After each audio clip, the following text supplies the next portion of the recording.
Amigos, hoy inicia el proceso de los alegatos de los abogados de la defensa de los implicados en el caso de Odebrecht por presunto blanqueo de capitales mediante el sistema de pago de coimas por parte de la empresa a no únicamente funcionarios, sino también a hombres de negocios.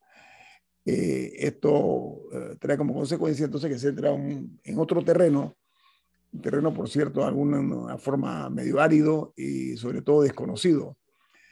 Pero Milton, ¿cómo tú ves el desarrollo de este caso aquí en Panamá de Odebrecht, tú como abogado, cómo lo ves?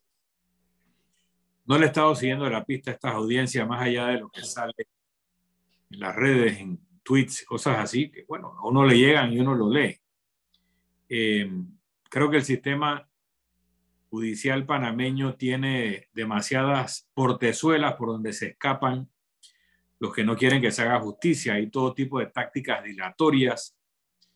También me preocupa que en tantos años que han pasado aquí todavía no ha habido resultados concretos, cuando en otros países ya ha habido condenas, cumplimiento de penas, incluso cuando ha habido arreglos judiciales, extrajudiciales, ha habido el pago de las multas y de los compromisos. Esta empresa se ha burlado de Panamá desde hace muchos años y ni siquiera, salvo que recientemente haya habido un cambio de situación, ha pagado las multas que se comprometió a pagar.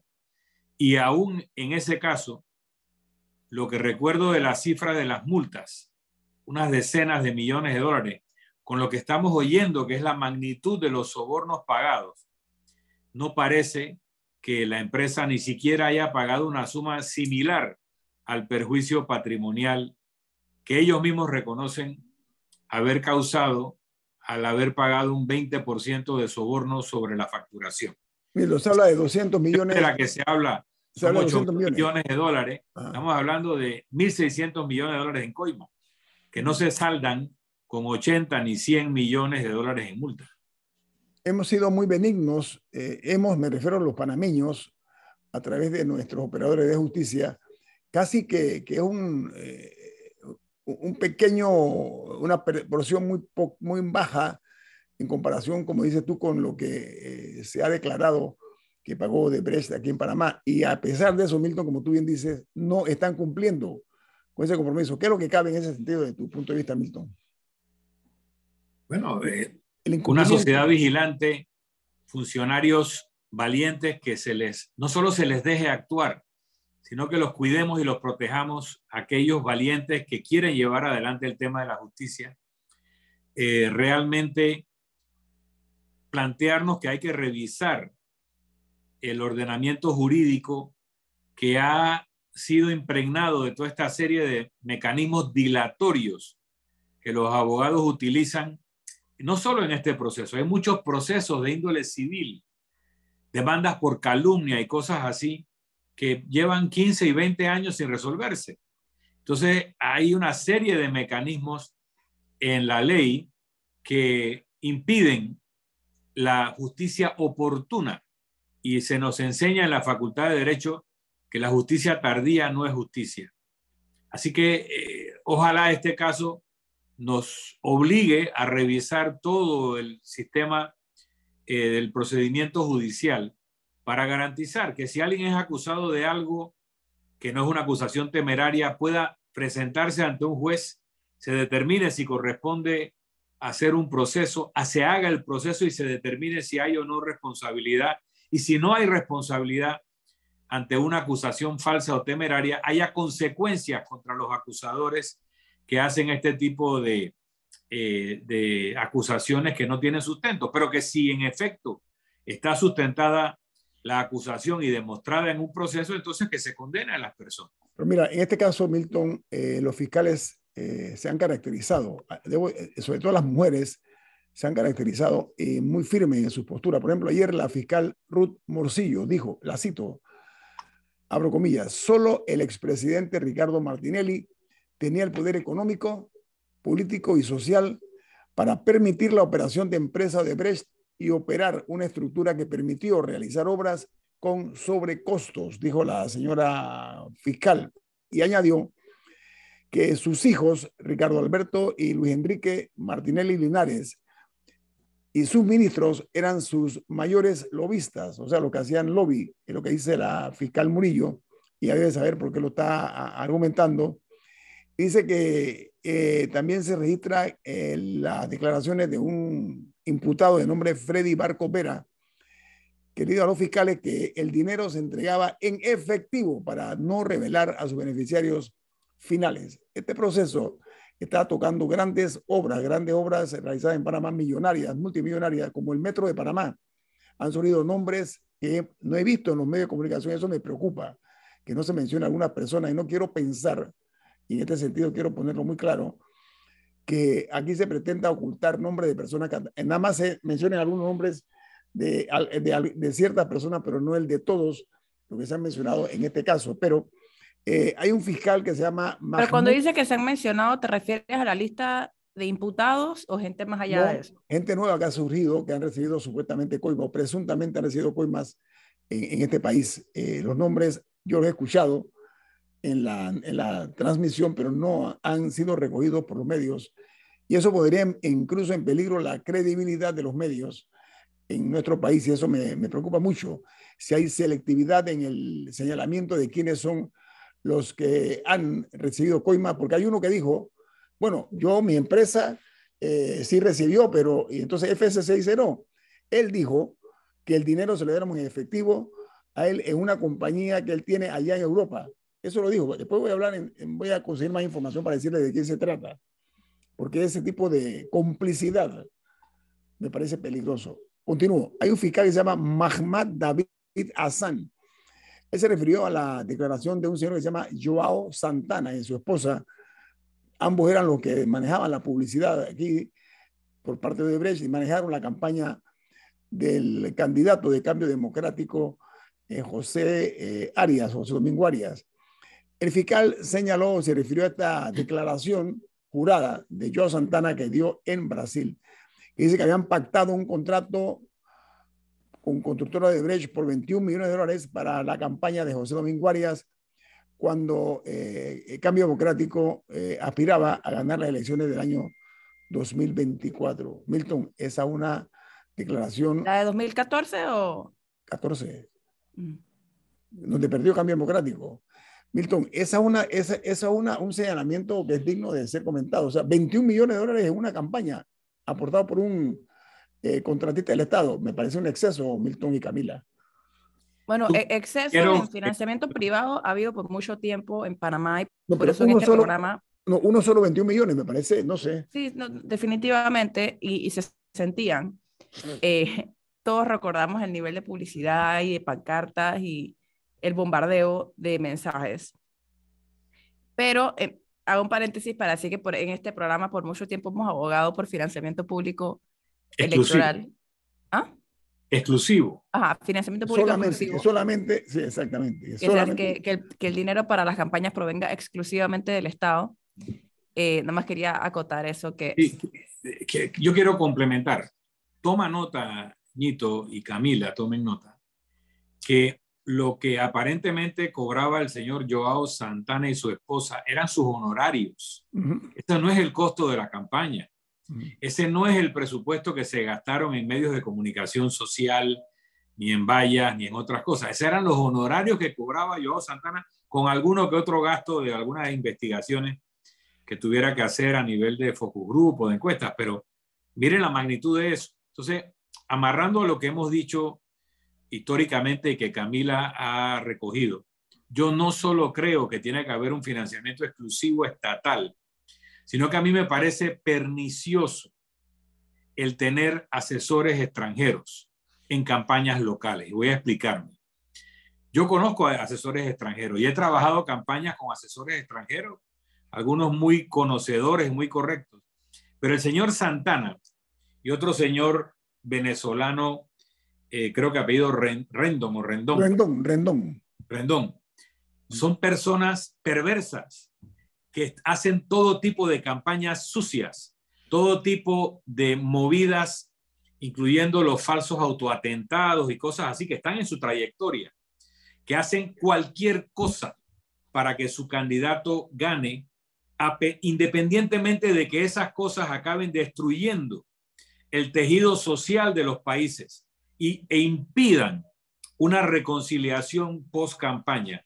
Ese tipo de asesores que cobran 21 millones y después se van con la plata a vivir la buena vida, también son peligrosos para la democracia, porque como no son nacionales, y no digo que sean panameños o brasileños o venezolanos, como no son del país a donde tienen que ejercer su asesoría, entonces no les importa si tienen que tirar una bomba atómica, una bomba de neutrones para lograr su objetivo, porque la destrucción que quede les tiene sin cuidado. Ellos ya cobraron sus 21 millones y van para adelante con el dinero. Entonces, si ellos cobraron 21 millones, otro de los elementos que tenemos que considerar, además de campañas cortas, baratas, financiadas 100% por el Estado, es que no pueda haber incidencias externas, ni de asesores, ni de fundaciones, ni de ningún otro tipo de organización externa a los ciudadanos que tienen que decidir. Miren, en Estados Unidos hay un fallo en la época de Barack Obama, sé que tenemos que irnos a un cambio, que él criticó, cosa que un presidente normalmente no hace, porque la Corte Suprema de Estados Unidos validó que las empresas puedan hacer donaciones a los candidatos. ¿Y por qué ese es un tema que tenemos que discutir? Porque en un sistema democrático que tú tienes un financiamiento estatal exclusivo, aquí no pasa nada, no hay donaciones de nadie y no hay discusión. Pero cuando hay donaciones particulares, debiera limitarse la donación a un monto establecido, que no se puede donar más de tanto por campaña o por candidato, y que solo deban poder donar dinero, tiempo o bienes las personas que pueden votar en esa elección. Y eso aplica también a los asesores extranjeros. Este debiera ser un proceso totalmente interno, donde las contribuciones, si las hubiera, la participación electoral y los esquemas electorales que se desarrollen tienen que ser hechos por las personas que se van a beneficiar o a perjudicar del resultado electoral. Vamos al corte comercial. Esto es InfoAnálisis, un programa para la gente inteligente. Amigos, vamos a ampliar un poquito el tema relacionado con la declaración que dio en Brasil el jefe de la campaña publicitaria o el asesor publicitario de la campaña de Cambio Democrático, que es un señor de nombre Joao Santana, que trabajó en conjunto con su esposa, una señora apellido Maure, algo así. Pero también hablaba Milton del señor Rendón, famoso en América Latina por ser un reputado criminal de reputaciones. Ponían las reputaciones de los candidatos adversarios por los suelos, enlodándoles su prestigio, incluso a sus familiares. Son campañas sucias, muy feroces, pero estamos hablando también de lo que aportan a las campañas. Ponemos el ejemplo, y lo voy a traer a la mesa, de lo que ocurre en Estados Unidos. Las calles y la sociedad estadounidense en los últimos años ha sido víctima de crímenes horrendos, crímenes múltiples, por personas que utilizan armas de fuego de alto calibre. Han asesinado desde niños, estudiantes, hasta adultos, mujeres, etc. Uno de los principales aportadores a las campañas presidenciales en los Estados Unidos se llama la National Rifle Association, la Asociación Nacional de Rifle, que son los que se encargan de promover. En uno de los casos, estos últimos que ocurrió, el arma que utilizó la persona fue producto de una campaña publicitaria que se le hizo a esa arma, particularmente, un arma poderosa. La persona lo vio en la cuña, fue y la compró y con eso asesinó a sus víctimas. En los Estados Unidos hay figuras diversas para efectos de la donación a la campaña, pero también de la forma de recaudar fondos, porque los partidos aquí en Panamá recaudan fondos de una forma muy particular. Estamos hablando de los PACs en los Estados Unidos, Milton, para que amplíe sobre el tema de los PACs. Sí, ha habido intentos en Estados Unidos de regular o controlar el tema de las contribuciones. Entonces hay unas normas que dicen que una persona no puede donarle a un candidato más de $1,000. O sea, son sumas realmente bajas. Sí. Obama pedía $10, Milton. Obama pedía $10, no más de $10. No. Pero a él sí le dan, creo que está pensando en Bernie Sanders, ¿será? Ok. No, te digo, los topes legales a lo que se puede donar máximo son bastante bajos como personas donándole a candidatos. Pero entonces se han creado estas compuertas de escape para que los grandes intereses puedan financiar campañas no positivas, sino negativas y destructivas de los candidatos que no quieren que ganen, por ejemplo. Campaña sucia, campaña sucia. Ajá. O aquellas campañas que quieren favorecer cierto perfil de candidato que podría ser legítimo. Legítimo el interés de señalar lo que te parece mal o lo que te parece bien o los perfiles que tú crees que deben llegar. Pero se crea entonces esta compuerta de escape en donde se crean los famosos Political Action Committee, PAC. Entonces, estos PAC, estos Political Action Committee, pueden recibir todas las donaciones que les dé la gana y pueden gastar la suma que le dé la gana con tal de que no estén vinculadas y no haya comunicación siquiera con ninguna campaña de ningún candidato en específico, y pueden dedicarse a destruirle la vida y la reputación a la persona que sea candidato o candidata que ellos quieran atacar sin restricciones ni límites. Entonces, eso, aunado a lo que mencioné sobre el fallo de la Corte Suprema que le daba capacidad de donar a las personas jurídicas, lo que llamamos personas ficticias, que no son sujetos del sistema político, porque una persona ficticia no es capaz de elegir ni de ser elegida. Una persona natural que revista de los derechos políticos de un país o los derechos ciudadanos de un país, que implican básicamente el derecho a elegir y ser elegido, es quien debe poder participar plenamente en un proceso con un límite de una persona, un voto, y si hubiera donaciones particulares, con un límite, un monto razonable de donación, que luego produce el tipo de campañas que en algún momento hizo Barack Obama o Bernie Sanders, que eran donaciones de 10 y $50 por persona, pero muy esparcidas. Eso no pone en entredicho la libertad de conciencia de quienes van a salir electos. Pero el otro sistema paralelo que han permitido en Estados Unidos causa situaciones realmente inconducentes a un país que, aunque confronte ideas y personalidades en un proceso electoral, luego tiene la necesidad de reconciliarse y tiene la necesidad de encontrar el espacio común que los hace ser parte de una misma nación. Eso para Estados Unidos o para Panamá.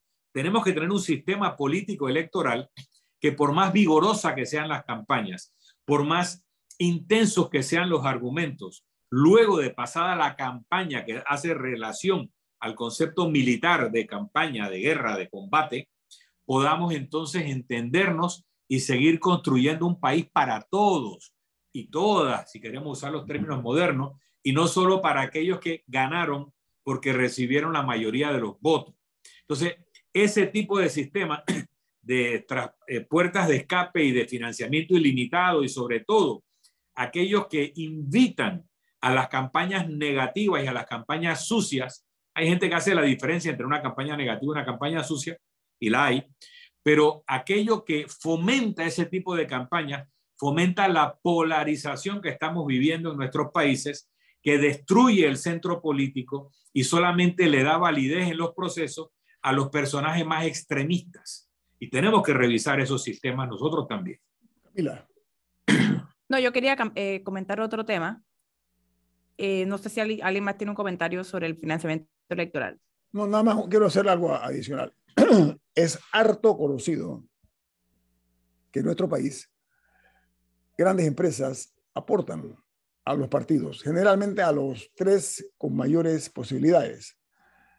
El que tiene un porcentaje más alto de poder lograr el poder, se le da una cantidad importante, al que va en segundo lugar una cantidad menos importante, y al que va en tercer lugar mucho menos importante. Entonces, estos son dineros que aportan corporaciones, empresas grandes, que no es un aporte a la democracia, es un aporte a la posibilidad de tener llave de acceso al poder, ya sea mediante y es un automático conflicto de interés también. Claro, y eso trae como consecuencia entonces, amigos y amigas de Omega Stereo y de Infoanálisis, que vemos que muchas veces se nombra personas en cargos de ministros, incluso vicepresidentes, que han sido cuestionados porque son aportadores de campaña, son personas que pusieron de su propio pecunio, de sus empresas, dinero, y eso les da la oportunidad de nombrar desde ministros hasta embajadores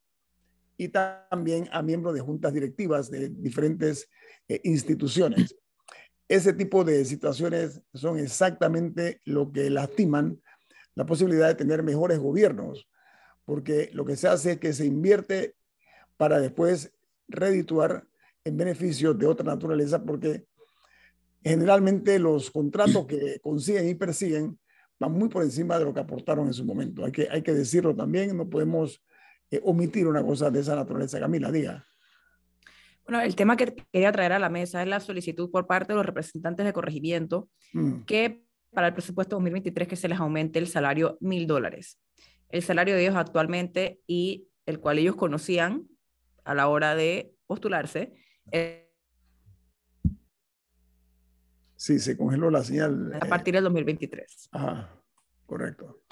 Sí me gustaría llamar la atención a cuáles son las reglas para otros cargos. Por ejemplo, corríjame si me equivoco, Milton, pero en el caso de los diputados, ellos si cambian el salario, tiene que ser para el periodo siguiente. O sea, si la asamblea actual lo quiere cambiar, aplica para la próxima asamblea, la que sea electa en 2024, pero no se pueden cambiar su propio salario. Entiendo que es así. Así es. Y lo otro es que estamos viendo que esto sucede en momentos en los que incluso cuando se eliminó las licencias con sueldo y los dobles salarios para muchos representantes de corregimiento, porque la Corte determinó que no lo podían tener, incluso hay amenazas a algunos de que se iba a haber renuncias masivas de representantes de corregimiento, de que ya no iban a poder atender las necesidades de sus comunidades, etc. Nunca vimos estas renuncias masivas, pero vemos por qué, y es que estaban buscando otras maneras de aumentar sus ingresos. A lo que yo digo, todos sabían a qué se estaban apuntando. Ese era el salario anunciado y claramente sí estaban usando otras maniobras para ganar más. O sea, ya sabemos de las licencias, los gastos de movilización que existen en muchos municipios, etcétera. Entonces, lo peor de todo es que se da en momentos en los que sabemos que el presupuesto 2023 va a estar apretado, sabemos que hay muchas instituciones que no van a contar con el presupuesto que necesitan. Sin embargo, hay otras que sí se han visto beneficiadas, como la Asamblea Nacional, empezando por ahí, y otras instituciones que sí han visto aumentos cuando otras están viendo recortes. Así que sí me gustaría llamar la atención a esta situación que se está dando en la Comisión de Presupuesto. La realidad cruda y ruda, la voy a decir. Estas son personas que hacen de la política un negocio particular. Así de sencillo. Son poco racionales. Son personas, eso se llama una perversión política, lo que están haciendo estos señores, porque el país está en una situación, primero, que estamos endeudados hasta los nietos de nuestros nietos, comenzando por ahí. Segundo, la historia está poblada de corrupción, de ilegalidades, de impunidad, de indecencia y de reincidencia. O sea, la gente comete un delito y vuelve a cometerlo como si nada, ¿no? Lo que hay que hacer en este país es desterrar a estos corruptos, porque ¿saben qué?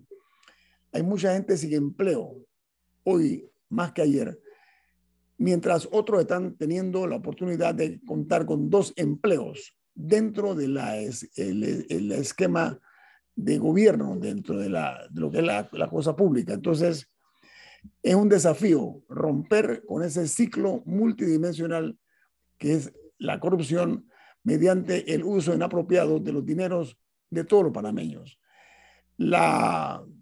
Diría yo, la rapacidad de algunos de querer incluso chantajear, diciendo, bueno, que si no hacen esto, hacemos lo otro. Hay que ponerle alto a eso, esa voracidad que todos conocemos, quiénes son los que aquí realmente están dilapidando los dineros del Estado. Esta intentona que están haciendo los representantes no es otra cosa que mirarse en el espejo de los diputados. La Asamblea está logrando esto. Nosotros también queremos nuestro pedazo de ese cada vez más pequeño pastel de lo que es los dineros del Estado. Así que y a todo esto sería un dinero que no generaría Ellos no están pidiendo recursos extras para inversión en sus corregimientos, no, están pidiendo planilla, están pidiendo salario. Que y yo insisto, en este caso era ampliamente conocido cuál era el salario y, o sea, a la hora de justificar, yo, o sea, no sé si tendría más sentido que hubiera algún tipo de división de salarios por área, porque el costo de la vida no es, no es el mismo en todas las áreas del país o algo así, no sé. Pero esas son cosas que en todo caso creo yo que debería aplicar la misma regla para los diputados, que es para el siguiente, para el siguiente periodo, o sea, a partir del 2024. La norma en la que tú hablas es el artículo 157 de la Constitución Política, que dice: los diputados devengarán los emolumentos que señale la ley, los cuales serán imputables al Tesoro Nacional, pero su aumento solo será efectivo después de terminar el periodo de la Asamblea Nacional que lo hubiera aprobado. Esta restricción solo aplica a la Asamblea Nacional, a los diputados, porque ellos son los que aprueban las leyes. Sin embargo, hay otra norma en la parte del órgano ejecutivo que dice que la Asamblea no podrá reducir el salario del presidente, no sé si lo hace extensivo a los ministros, pero sí lo podría aumentar inmediatamente y aplicaría también a representantes, alcaldes, porque son emolumentos. Ahora, interesante que aquí no dice salario, dice emolumento, o sea, todos los ingresos, porque una forma de evadir la idea de que no pueden aumentarles el salario es que le aumentan otros rubros. Pero aquí gastos de representación, gastos de movilización, combustible, viáticos. Sí, vamos a corte. Esto es Info Análisis, un programa para la gente inteligente. Amigos oyentes, hay una noticia que se genera en los Estados Unidos de América, particularmente en la Universidad de Cleveland, en Ohio, que señala el vínculo que hay entre el Alzheimer y la COVID-19. Entonces, las personas, se refiere a un estudio de 6.200.000 personas que realizaron los científicos de esta Universidad de Cleveland, donde ellos dicen que las personas que superan los 65 años de edad, el coronavirus o el SARS podría causar daños neurológicos a largo plazo que resultarían en negativo para los infectados de COVID y la posibilidad que estos mayores adultos de 50 años puedan ser víctimas de Alzheimer. El Alzheimer es un trastorno neurológico que es progresivo y se caracteriza por la pérdida de la memoria, incluso la orientación, y se produce generalmente en la edad senil. En Panamá, para poner los números, perdón, en una información de la Caja de Seguro Social indica que hay más de 20.000 panameños y panameñas con Alzheimer en Panamá, y se pronostica, de acuerdo a lo que dice la Caja de Seguro Social, que van a haber 47.000 personas para el año 2030 afectadas por el Alzheimer y 47.000 para el año 2050. Esta enfermedad, un asesino silencioso, en Panamá es una realidad como el resto del mundo. Entonces, el hecho de que haya un 50% a un 80% de probabilidades de desarrollar Alzheimer después de un año de haber sido afectado por la COVID-19 debe llamar la atención de todos los panameños, porque, repito, es un riesgo severo y una enfermedad muy cruel, porque las personas son vivos que están muertos, no reconocen a nadie, no tienen ningún tipo de vida normal. Así que esto deben tomarlo muy en cuenta las autoridades panameñas y nutrirse de la información que ha generado la Universidad de Cleveland en Ohio. Camilo, usted va a hablar algo de la niña está desaparecida, ¿no? Sí, me gustaría destacar que una vez más estamos viendo, o sea, es algo que ha ocurrido por mucho tiempo en nuestro país, pero estamos viendo casos recientes de niñas desaparecidas.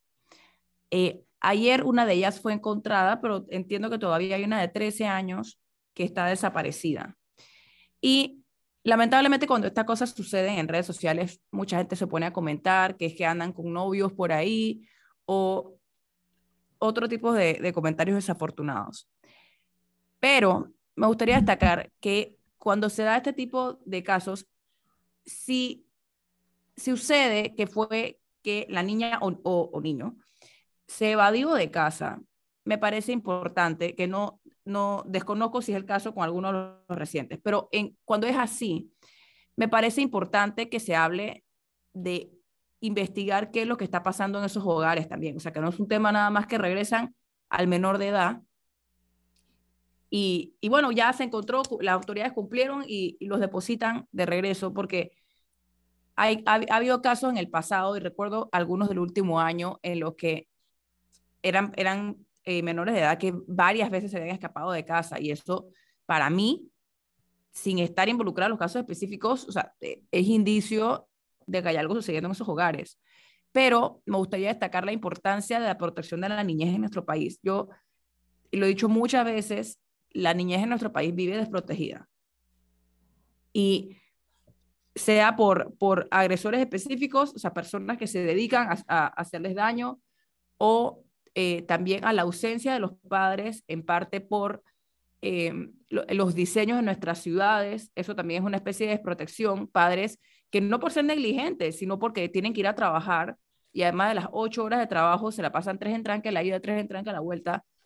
No tenemos un sistema robusto de cuidado de la niñez en nuestro país. No es accesible para muchos sistemas de guarderías, etcétera. Entonces sí me gustaría destacar un poco los peligros que eso tiene, porque hay personas que les encanta hablar de la familia, etcétera, pero la verdad es que en Panamá tenemos una crisis en ese sentido. Okay. O sea, de familias fragmentadas y disfuncionales. Y también mucho que, a pesar de los mejores esfuerzos de algunos padres, el hecho de que nuestra red social de protección no es tan robusta como debería ser. Entonces sí me gustaría destacar esa preocupación que tengo de la desprotección en la que viven muchos niños en Panamá. Y obviamente también mencionar mis mejores deseos de que la niña que aún se encuentra desaparecida logre regresar a casa. Yo me sumo a esos pensamientos. Hay que mirar más a las niñas. El vicepresidente de la República, José Gabriel Carrizo, va a pronunciar el discurso ante la 77ª Asamblea General de las Naciones Unidas. Va en representación del presidente Laurentino Cortizo. Va a estar entonces pues hablando por nuestro país. Pero hablando de la Asamblea 77, Asamblea General de la ONU, yo escuché detenidamente los discursos de 2 presidentes latinoamericanos que realmente vale la pena escuchar. Uno, perdón, el del presidente de Colombia, Gustavo Petro. Petro dijo contundentemente que la guerra a las drogas había fracasado. En el caso de Colombia está él hablando. Habló del daño irreversible que le han causado a la frondosa selva colombiana mediante el riego de venenos para acabar con la hoja de coca, y defendió el medio ambiente de una forma racional pero muy firme, y llamó la atención de que hay que cambiar la modalidad, porque sobre todo dice que la condición de un país tan rico en su naturaleza como es Colombia se ha visto en muchos casos pues dañada en esta, entre comillas, guerras contra el narcotráfico. El otro que ahora hay que ver que también la vicepresidenta del señor Petro es una mujer muy comprometida con el medio ambiente, así que yo me imagino que eso es parte del mensaje de él, el producto de la identidad de ella en ese sentido. La otra que les comento es que me tomé el cuidado de escuchar detenidamente el discurso del presidente de El Salvador, Nayib Bukele. Se los recomiendo, están en YouTube ambos. Bukele, con esa naturalidad que lo caracteriza, él dijo que los países poderosos no les interesan los países pequeños. Él dice que El Salvador es el país más pequeño de América. Y añadió que si los países poderosos no van a ayudar a El Salvador, que no se entrometan, que lo dejen escribir su propio destino, dijo Bukele. Y reiteró lo que dijo en una ocasión en esa misma asamblea, que ese era un modelo ya anacrónico, el modelo como se maneja las Naciones Unidas. Él volvió a decirlo y dijo que él había ido en esta ocasión más por cortesía que otra cosa, por atender una invitación, pero que él insistía que las Naciones Unidas, como está configurada, no es funcional. Yo creo que vale la pena a los que a bien tengan considerarlo, escuchar estos discursos. Y yo espero que el vicepresidente Carrizo esté también con un discurso a nombre del presidente Cortizo que tenga el contenido que lleve el mensaje de nuestra realidad, no en la construcción de carreteras ni esas cosas, sino la realidad de nuestro país en el aspecto social. Bueno, viene Álvaro Alvarado con su programa Sin Rodeos, aquí en Omega Estéreo.